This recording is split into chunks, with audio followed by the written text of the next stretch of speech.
in the last thing I've been able to do is watch cricket. I'm forget about Ashes. Even my own country, I have time to watch because what I've gone through in the last 14 months. I mean, everything else before in my life, like cricket, has become, trivial. Well, now, former Pakistani Prime Minister Imran Khan has warned his country could be heading back to the dark ages. In the last year alone, Mr. Khan has been removed from office, faced an assassination attempt, arrested by the military and handed dozens of corruption charges. That's all while violent clashes continue between the police and his supporters. Well, Imran Khan joins me now live on the programme. Good afternoon to you. Good afternoon, Kathy. Thank you very much for joining us this afternoon. You face, I think, more than 100 criminal cases and charges, including treason, corruption and murder. Do you fear being arrested again imminently? Well, Kathy, there are 170 cases so far, and I'm heading towards my first double century. And these are in the last few months. Because at the age of 70, I never had one criminal case. And in just a few months, I've 170. And the objective is to put me in jail. Because you see, this is the election year. And my party is by far, right now, the biggest party, the most popular party in the country. According to all opinion polls, in the by-elections, we won 30 out of 37 by-elections. So the establishment has decided that whatever happens, I should not be coming back into power because they were the ones who removed me 14 months back. And so all this is going on really to ensure that I'm disqualified or in prison, so my party loses the election. Well, whatever happens, if you are thrown in jail, if the worst happens, will you and your party continue to run for those elections? Well, I'm almost certainly going to go to jail. I mean, I'm mentally prepared because, 170 cases and they're increasing by the day. So all they have to do is cancel bail in one of the cases. And then, of course, they've got military courts now. And military courts, because in the civilian courts, the cases are so bogus that none of them I get bails. But in the military courts, for sure, they'll put me in jail. So mentally, I'm all prepared for going into jail. But yes, definitely the party will contest elections. And when you say mentally you're prepared for jail, I mean, do you fear it? Do you worry how you'll get on in jail? When you say you're mentally prepared, how are you doing that? Well, look, I've had one look. So to the listeners, when I was removed 14 months ago, it was expected that the party would just fizzle away because the establishment is all powerful in Pakistan. But the reverse happened. The next day when I was removed, there were hundreds and thousands of people for the first time in our history who came out in the streets protesting that this was what had happened was a conspiracy. And since then, the party's popularity has just gone up despite all the oppression that has taken place to dismantle the party. And so why do I feel right now I will be put in jail? Because I had one assassination attempt. Because when the party was still growing, that's when they tried to remove me physically. Then on the 18th of March, there was a second assassination attempt on me, which I was very lucky to get away with. So I feel that they are determined that whatever happens, those who removed me do not want to see me back in power. Do you worry? And therefore, Yes. Apologies. I was just going to ask you, do you worry that you might not live to see the elections at this rate?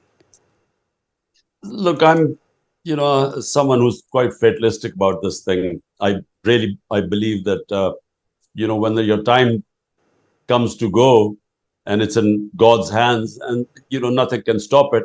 In fact, the 2 times I escaped death, the only reason, there's no logical way I should have escaped it. It was, in my opinion, the will of God. So in a sense, whenever the time comes, we have to go. But jail is a certainty. And jail is a certainty because they feel that if I'm inside and not campaigning, then my party will not win elections. Although 10,000 of my workers are in jail as I speak. My entire senior leadership is in jail or hiding. And the ones only, they can only come out, I'm talking about the leaders, if they renounce being part of my party. So they're actually trying to dismantle the party. But the vote bank is according to all opinion poll surveys, is stronger than ever. And what do you think will happen? We've seen all these protests when you were arrested before. If you are actually thrown in jail, what do you think will happen on the streets? What will the repercussions of that be? You know, Kathy, the reaction to the way I was manhandled, the way I was picked up like a terrorist by commandos, where I was sitting in the precincts of the High Court.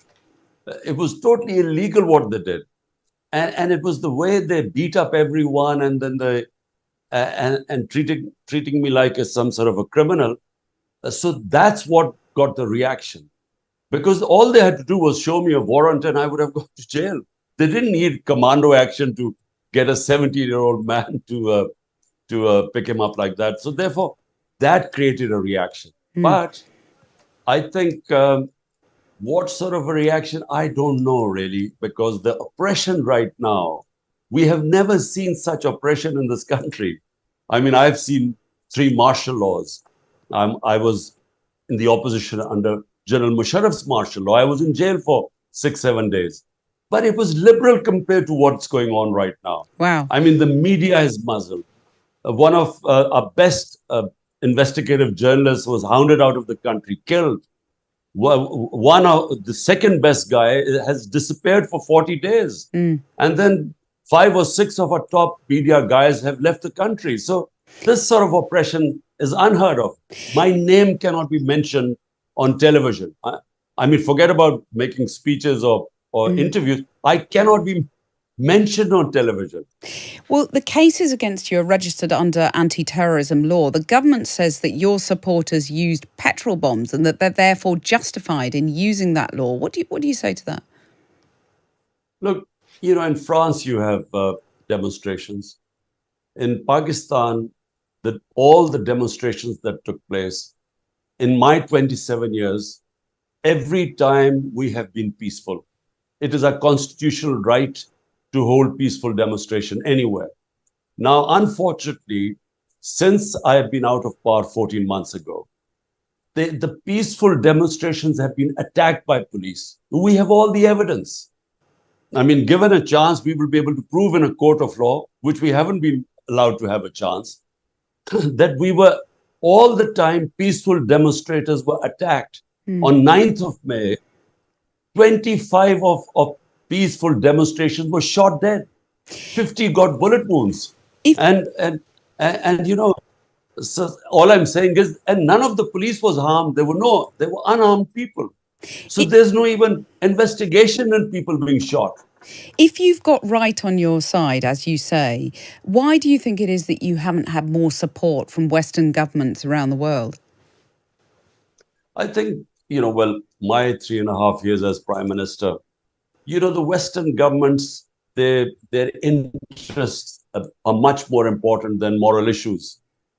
Because, you know, for instance, I mean, India has the UN human rights have charted the number of human rights violations in Kashmir in India. But India is a trading partner, so no, there's no condemnation.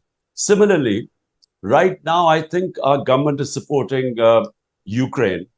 And so therefore, although they know that this is an undeclared martial law in Pakistan right now, our democracy is being dismantled. You know, all the institutions which uphold democracy, like the judiciary, like free media, like political workers being victimized right now, they all know what's going on. But I think that, you know, there's no condemnation from the governments. There is some from the media, Western media, but none from the governments. You know, people here know you very well as a cricket star. I wanted to ask you, it seems almost trivial compared to what we've been talking about just now, but I wanted to ask if you've been watching the Ashes. No, Kathy, listen, in the last thing I've been able to do is watch cricket. Forget about Ashes. Even my own country, I have time to watch, because what I've gone through in the last 14 months, I mean, everything else before in my life, like cricket, has become, trivial. I mean, it's sad because, obviously you're so consumed by your political troubles, understandably so, of course. But I wonder whether when you talk about mentally preparing yourself for jail and staying strong, as it were, does the memory of your sporting success keep you going in some way? Do you know what? My cricket, I hardly remember much. I learned lessons from competing on the cricket field, which helped me in my latter life, whether I was, building this cancer hospital, which was for the poor people. If I hadn't taken the highs and lows of sports and understood how to take the bad times, I would not have succeeded there, and certainly not in politics, because I was in the political wilderness for about 14 years of my life. So, but the last 14 months, what I've gone through, basically the country's establishment. I mean, once they go against you, then I mean, it's impossible really to fight back. Because how do you fight back against the all-powerful establishment, and all the political parties ranged against me, all 12 of them on one side, backed by the establishment, and I'm all alone, and my party, all the senior leadership is in jail, and all the work, 10,000 workers picked up. So it's a very tough time I'm going through. 2 assassination attempts, and who knows, a possibility of a third one, certainty of going to jail. So it is the biggest struggle of my life. But it's not politics. Let me just finally say, it's not politics. We are fighting actually for democracy, in terms of democracy meaning freedom. And democracy can only come when there's rule of law. When you have the powerful in a country above law, as it is the case in Pakistan, I'm afraid the country has no future. The people who die crossing the Mediterranean, or going over from South America to North America, immigrants who risk their lives, all are escaping countries which do not have rule of law, and hence are called banana republics, or where there's poverty, are moving towards countries which have rule of law, which have democracy, freedom. So this is what we are fighting for in Pakistan. I started my movement 27 years ago, movement for justice. It was for movement for rule of law. That's the crucial issue at stake. Thank you so much, Imran Khan, for making time to talk to us this afternoon. If you're enjoying our content, we kindly request your support. Give us a thumbs up and hit that subscribe button to join our amazing community. By subscribing, you'll stay updated with our latest videos and never miss out on the fun. Your support means the world to us, and it motivates us to keep creating high-quality content just for you. So go ahead, hit that like button, subscribe to our channel, and let's embark on this incredible journey together. Thank you for being a part of our channel's family.